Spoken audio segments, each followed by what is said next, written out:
Bismillahirrahmanirrahim. Assalamualaikum warahmatullahi wabarakatuh. Hai anak-anak hebat, berjumpa kembali di kanal YouTube MTS Ria Buana bersama Budaya Faiza dalam mata pelajaran Ilmu Pengetahuan Alam.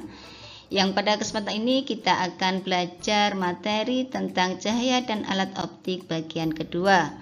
Sebelum kita mulai, kita awali dulu dengan doa. A'udzubillahi minasyaitonirrajim. Bismillahirrahmanirrahim.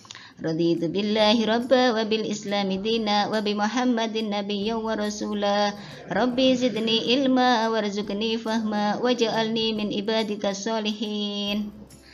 Anak-anakku sekalian, pada kesempatan ini kita akan belajar tentang pembentukan bayangan pada cermin. Kalau pada pertemuan sebelumnya kita sudah belajar tentang sifat-sifat cahaya, yang salah satunya adalah bahwa cahaya itu dapat dipantulkan, maka dengan adanya pantulan itulah cahaya bisa membentuk bayangan suatu benda. Nah, inilah anak-anak yang akan kita pelajari.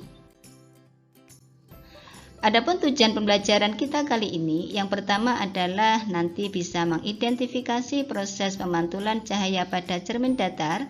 Kemudian yang kedua, anak-anak bisa menganalisis fenomena yang berkaitan dengan prinsip pemantulan cahaya pada permukaan datar. Kemudian yang ketiga, anak-anak bisa mengidentifikasi proses pemantulan cahaya pada cermin cekung dan cermin cembung. Dan yang terakhir, anak-anak bisa menentukan sifat, jarak bayangan, dan perbesaran tinggi bayangan pada cermin cekung dan cembung. Ini anak-anak kita masuk pada materi yaitu pembentukan bayangan pada cermin datar.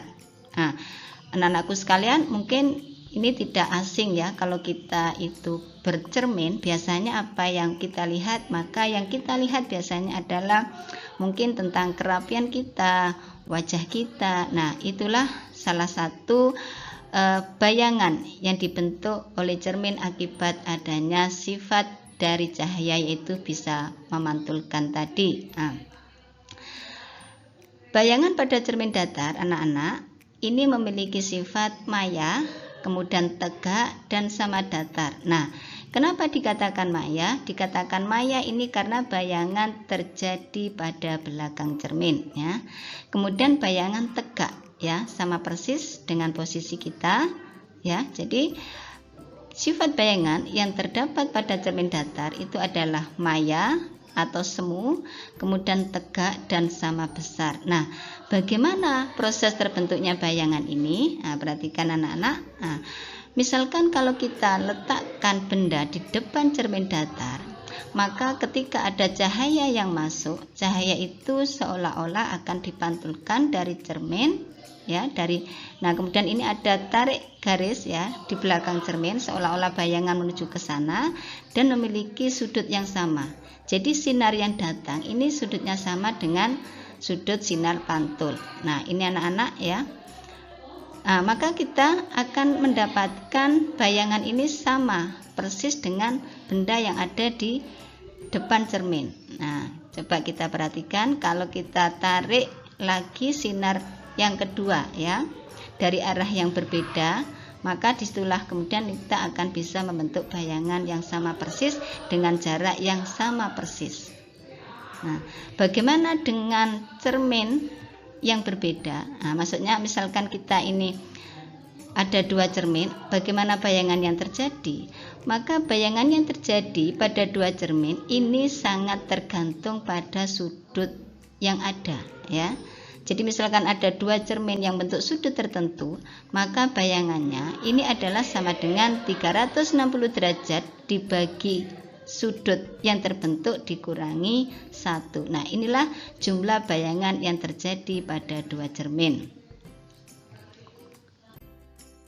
Berikutnya anak-anak tentang cermin cekung. Nah, sebelum kita belajar tentang bayangan yang terbentuk pada cermin cekung, maka kita harus pahami dulu apa itu cermin cekung. Nah, cermin cekung adalah cermin yang bidang pantulnya melengkung ke dalam ya. Nah, jadi cermin cekung ini bidang pantulnya melengkung ke dalam. Contohnya misalkan pada sendok. Nah, ini anak-anak ya. Jadi kalau kita sebelum memahami bagaimana sifat bayangan yang terbentuk, maka kita harus pahami dulu sifat-sifat bagian cermin dan sifat istimewa yang berlaku pada cermin tersebut. Nah, sifat cermin cekung ini bila berkas sinar sejajar sumbu utama ini akan dijatuhkan ke sebuah cermin cekung, maka sinar pantulnya itu akan mengumpul. Nah, ini disebut dengan konvergen, sehingga cermin cekung disebut juga dengan cermin konvergen. Nah, selanjutnya anak-anak tentang bagian-bagian pada cermin. Nah, di dalam cermin nanti ada yang disebut ruang satu, ini ya anak-anak. Jadi ada ruang satu ya. Nanti yang di depan cermin, kan tadi cermin cekung ya. Nah, di depan cermin ini ada ruang satu, yaitu mulai dari O sampai F. Kemudian ada ruang 2 itu dari F sampai M, kemudian ada ruang 3 dari M sampai SU. Kemudian ada ruang 4. Nah, ruang 4 ini berada di belakang cermin. Nah, O, F, M, SU itu apa? Nah, O ini merupakan titik pusat bidang cermin anak-anak ya. Kemudian F ini titik fokus.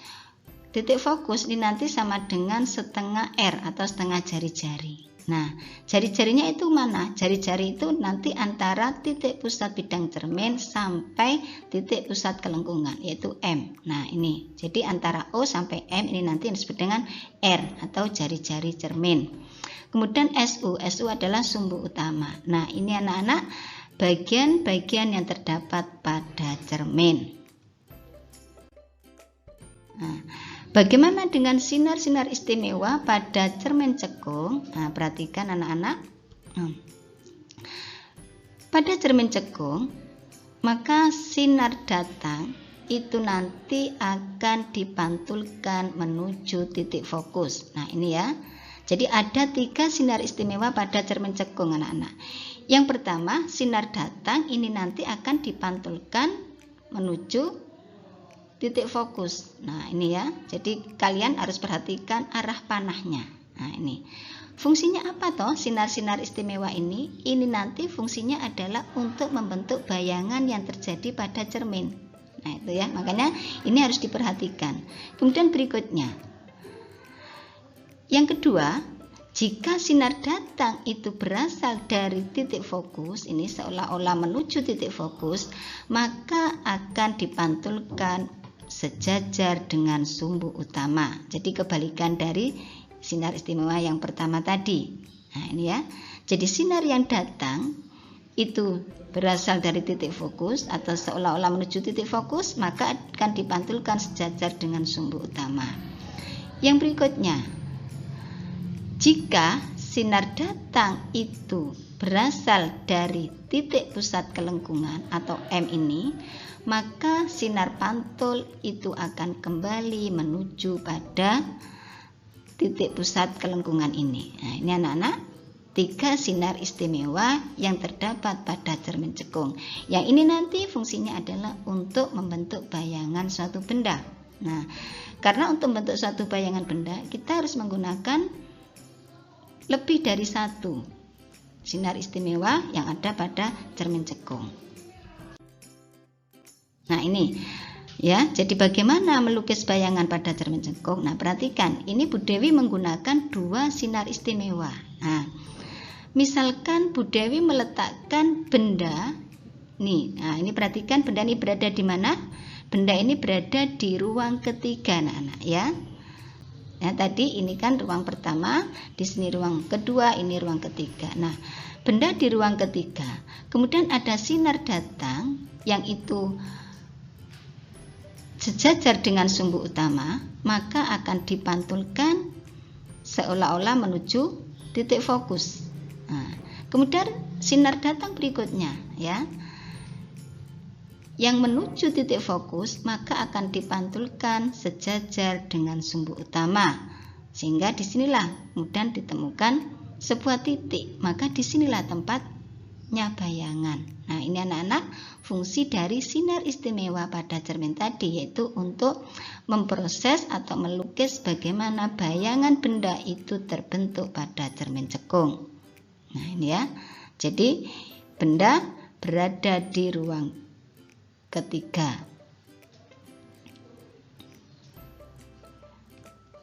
Nah, bagaimana sifat bayangan? Nah, sifat bayangan yang terjadi karena bayangan ini adalah berada di depan cermin, maka sifatnya adalah nyata. Kemudian posisinya apakah sama dengan benda? Tidak, posisinya terbalik anak-anak ya. Kemudian apa ukurannya juga sama? Ukurannya berbeda, sehingga sifat bayangan benda pada cermin cekung ini ketika benda itu berada di ruang 3 ini ya, maka sifatnya adalah nyata, terbalik, dan diperkecil. Nah, bayangannya berada di mana? Bayangannya berada di ruang kedua. Nah, ini anak-anak yang juga harus diperhatikan. Ketika benda dan bayangan itu terjadi pada sebuah cermin, maka akan berlaku angka 5.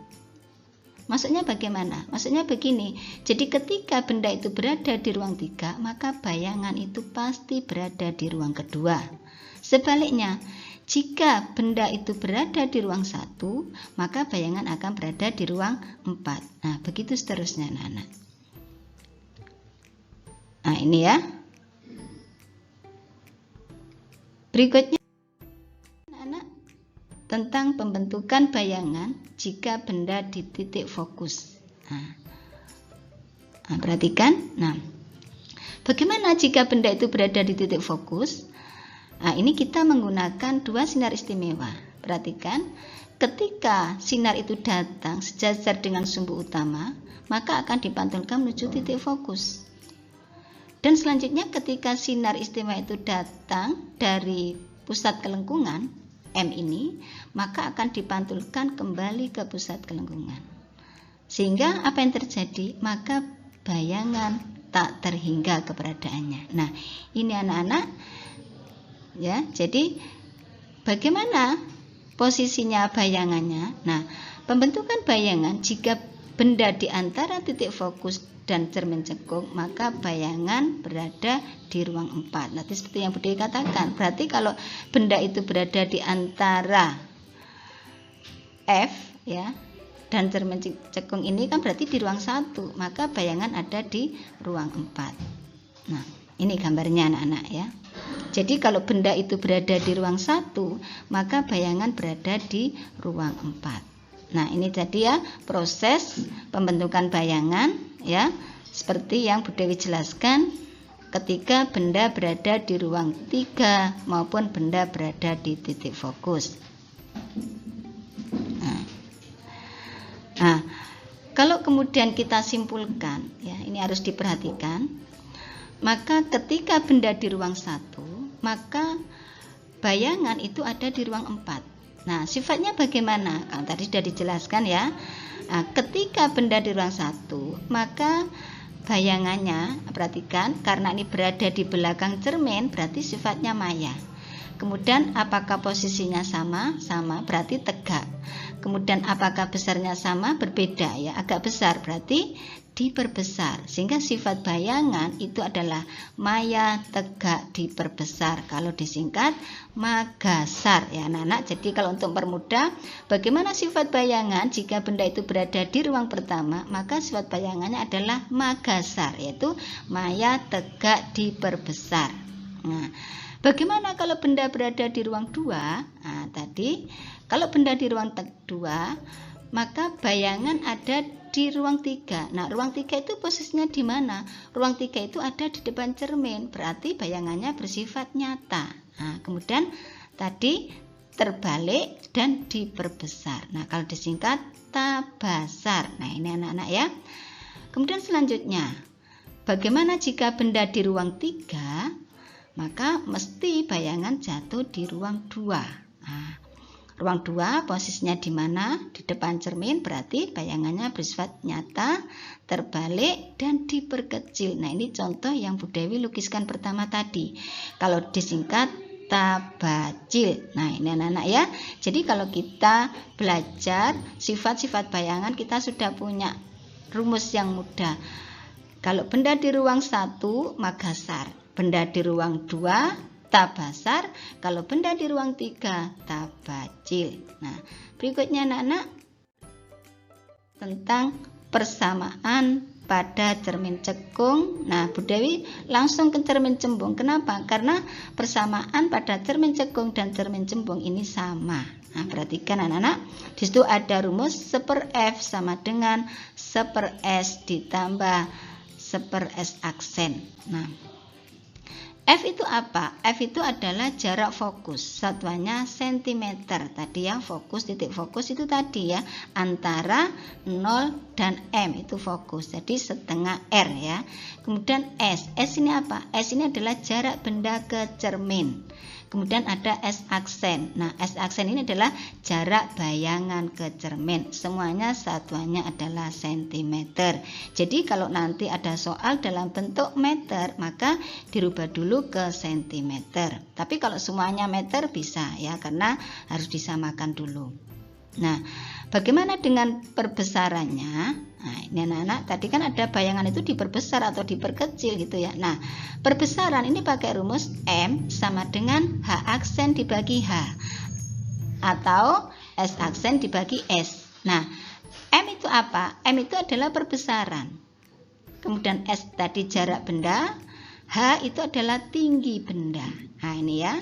S aksen adalah jarak bayangan, H aksen adalah tinggi bayangan. Nah, ya, jadi kalau H aksen positif maka bayangannya bersifat tegak. Kalau bayangannya itu negatif, H aksennya negatif, maka bayangannya terbalik atau nyata. Nah, anak-anak, ini juga catatan yang harus diperhatikan. Nilai F dan R pada cermin cekung itu selalu positif ya. Jadi nilai F fokus tadi dan jari-jari pada cermin cekung selalu positif, sedangkan pada cermin cembung selalu negatif.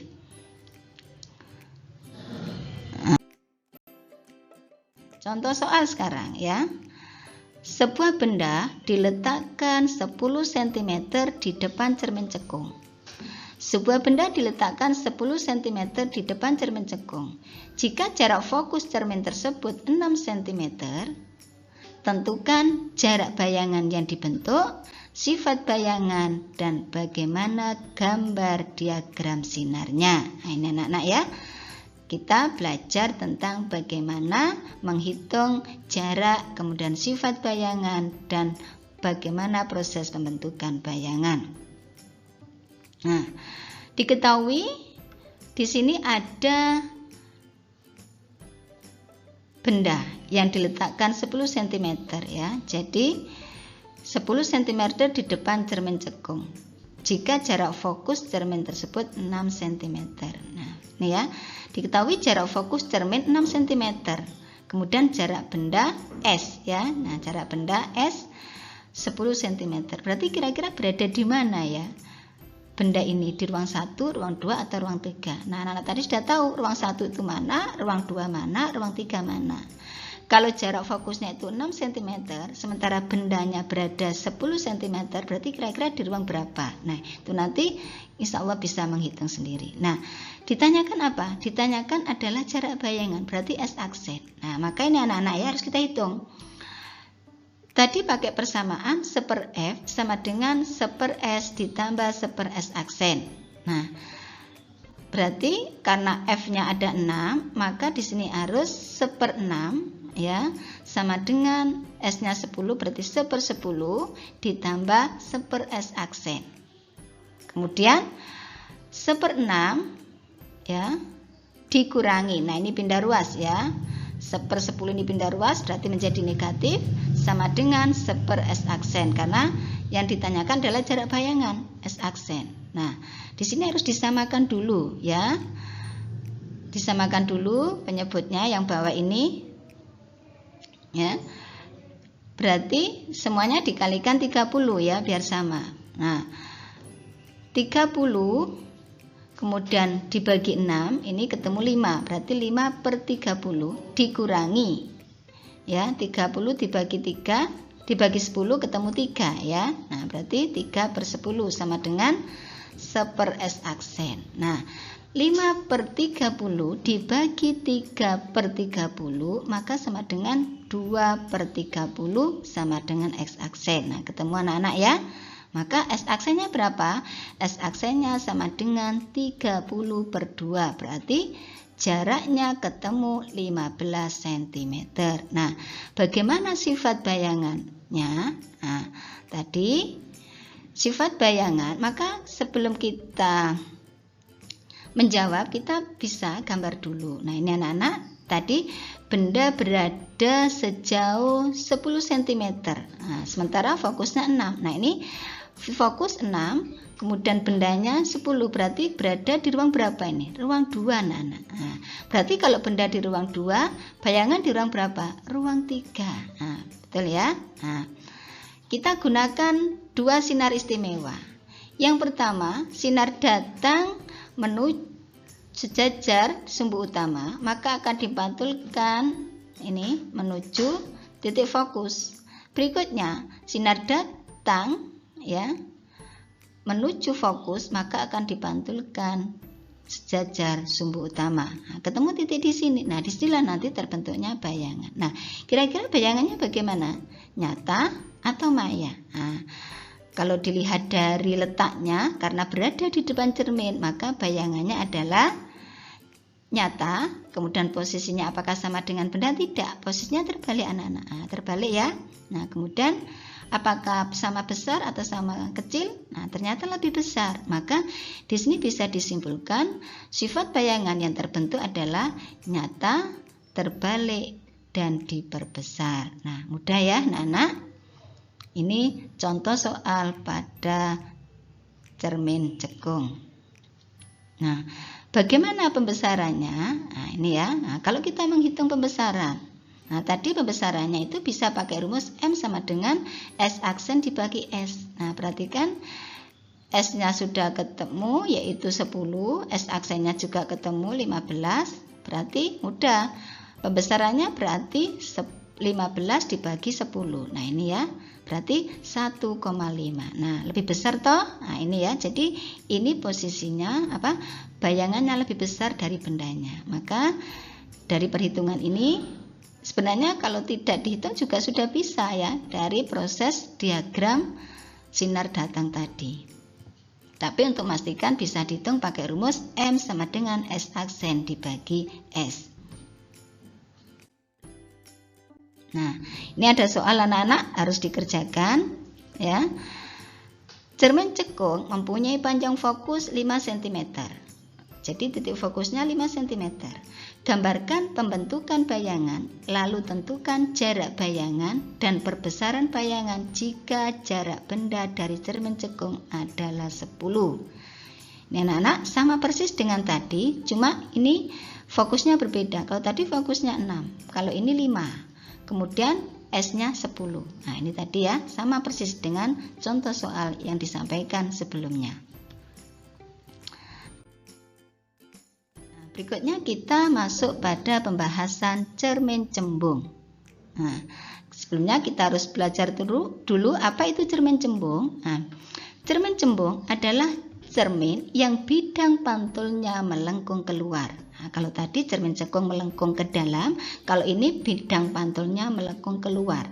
Contohnya apa? Contohnya adalah seperti kaca spion anak-anak ya. Kalau kita naik kendaraan bermotor itu ada ya cermin cembungnya di kanan kiri setir itu ya. Nah, itu adalah contoh dari cermin cembung. Nah, bagaimana proses membentuknya bayangan? Maka kita sama seperti tadi, kita harus memahami sifat, kemudian bagian cermin dan sinar-sinar istimewa yang berlaku pada cermin cembung. Nah, bagaimana sifat cermin cembung? Sifat cermin cembung, bila berkas sinar sejajar sumbu utama, maka akan dijatuhkan pada cermin cembung. Kemudian berkas sinar akan dipantulkan menyebar, ya, bersifat divergen. Kalau tadi cermin cekung konvergen, ya. Nah, ini seolah-olah berasal dari titik fokus. Karena itu cermin cembung disebut juga dengan cermin divergen. Ya. Nah, selain itu nilai R ini negatif anak-anak ya. Maka cermin cembung disebut juga cermin negatif. Kalau cermin cekung tadi disebut cermin positif ya. Nah, ini harus diperhatikan. Nah, bagaimana jenis-jenis sinar istimewa yang terjadi pada cermin cembung? Nah, ini anak-anak fungsinya sama, yaitu tadi untuk membentuk bayangan pada cermin cembung. Jadi harus diperhatikan. Nah, jika sinar istimewa itu datang sejajar sumbu utama, maka seolah-olah sinar pantul itu berasal dari titik fokus. Jadi hampir sama anak-anak ya dengan cermin cekung tadi. Cuma posisi cerminnya ini yang harus diperhatikan. Jadi sinar datang sejajar sumbu utama ini akan dipantulkan sejajar seolah-olah berasal dari titik fokus. Berikutnya, jika sinar datang itu menuju titik fokus, maka ini akan dipantulkan sejajar dengan sumbu utama. Yang harus diperhatikan oleh anak-anak adalah arah panah ini ya, sebelum kalian mengerjakannya. Nah, ini. Kemudian yang ketiga, jika sinar datang itu menuju pusat kelengkungan, yaitu titik M ini, maka juga akan dipantulkan kembali seolah-olah berasal dari pusat kelengkungan ini ya. Nah, ini anak-anak tentang sifat atau sinar istimewa pada cermin cembung. Nah, bagaimana melukis bayangan pada cermin cembung? Nah, perhatikan, kita harus pakai minimal 2 ya. Tidak boleh 1. Kalau 1 nanti tidak bisa membentuk bayangan, tapi harus kita gunakan 2 sinar istimewa. Nah, perhatikan. Di sini misalkan Bu Dewi letakkan benda berada di pusat kelengkungan, yaitu M ini ya. Maka ketika sinar datang itu menuju pusat kelengkungan seolah-olah, maka di sini akan dipantulkan kembali dari pusat kelengkungan ya, belakang cermin ya. Maka di sini pakai garis putus-putus anak-anak. Sinar kedua, jika datang sejajar dengan sumbu utama, maka akan dipantulkan seolah-olah berasal dari titik fokus. Perhatikan, ini juga harus diingat bahwa sinar datang dan sinar pantul itu memiliki sudut yang sama, sehingga nanti tidak salah ketika kita membentuk bayangan. Maka disinilah akan ketemu titik anak-anak ya. Nah, bayangannya terjadi di mana ini? Nah, di belakang cermin. Nah, kalau di belakang cermin berarti nyata apa maya? Maya ya. Ya anak-anak, maka bayangan yang terbentuk ini adalah maya. Kemudian apakah terbalik? Tidak ya, bayangannya tegak. Kemudian apakah sama besar? Tidak, tapi lebih kecil. Sehingga bayangannya adalah maya, tegak, dan diperkecil. Ini anak-anak ketika melukis bayangan yang terjadi pada cermin cembung. Berikutnya, latihan soal. Nah, ini ya. Sebuah cermin cembung memiliki jari-jari lengkung 30 cm. Jika benda diletakkan pada jarak 10 cm di depan cermin cembung, tentukan jarak bayangan yang dibentuk, kemudian sebutkan sifat bayangan dan gambarkan diagram sinarnya. Nah, ini ya. Soalnya hampir sama, cuma ini terjadi pada cermin cembung. Nah, diketahui tadi jarak benda S berarti ya. Ini S 10 cm. Nah, berada di mana? Di ruang 1 ya, karena jari-jarinya 30 cm anak-anak ya. Nah, sementara kalau jari-jarinya 30 cm berarti F-nya berapa? F-nya itu berarti 15 karena F itu adalah setengah R tadi ya. Maka benda ini berada di ruang 1, yaitu sebelum F ya, sebelum titik fokus, maka berada di ruang 1. Nah, jarak fokus tadi setengah jari-jari berarti 15 cm. Nah, ini anak-anak ya, yang diketahui. Ditanya apa? Ditanya adalah jarak, berarti S aksen, sifat bayangan, dan gambar diagram. Nah, di sini kita pakai persamaan yang pertama tadi.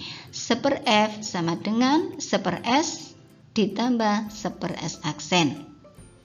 Nah, ingat cermin cembung fokusnya bernilai negatif. Ini ya, maka 1/F-nya kita tulis negatif anak-anak. Ya, F-nya tadi 15 cm karena 1 setengah R ya. Maka di sini diketahui 1/F sama dengan negatif 1/15 ditambah sama dengan 1/10 ditambah 1/S aksen ya. Kita pindah ruas dulu ya. 1/S nya dipindah ruas, berarti negatif 1/15 dikurangi 1/10 sama dengan 1/S aksen.